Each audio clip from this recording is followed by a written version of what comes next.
Nasdem. Indira, Wakil Ketua DPRD Kota Makassar. Indira adalah Ketua Garnita DPD Kota Makassar.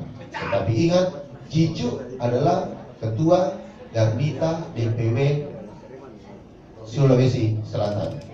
Dan Indira meminta izin untuk maju sebagai calon wali kota. Dan waktu itu saya sampaikan bahwa boleh saja karena kita dan semua teman-teman yang ada di Partai Nasdem tidak ada hak untuk melarang Indira, tetapi Indira tidak membawa partai dan itu sepakat sama Indira. Mengenai usulan kader untuk dipecat, bagaimana Pak? Sanksinya? DPD Partai Nasdem Kota Makassar sudah melakukan rapat dan mengambil keputusan untuk pergantian.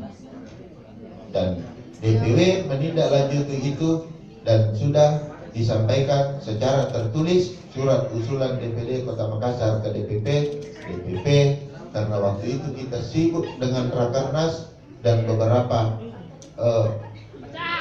rumusan-rumusan keputusan-keputusan pilkada se-Indonesia, maka mungkin DPP menganggap tidak terlalu penting untuk diambil keputusan dulu, maka yang diutamakan adalah keputusan-keputusan untuk pilkada yang lain. Kami tetap menunggu keputusan DPP.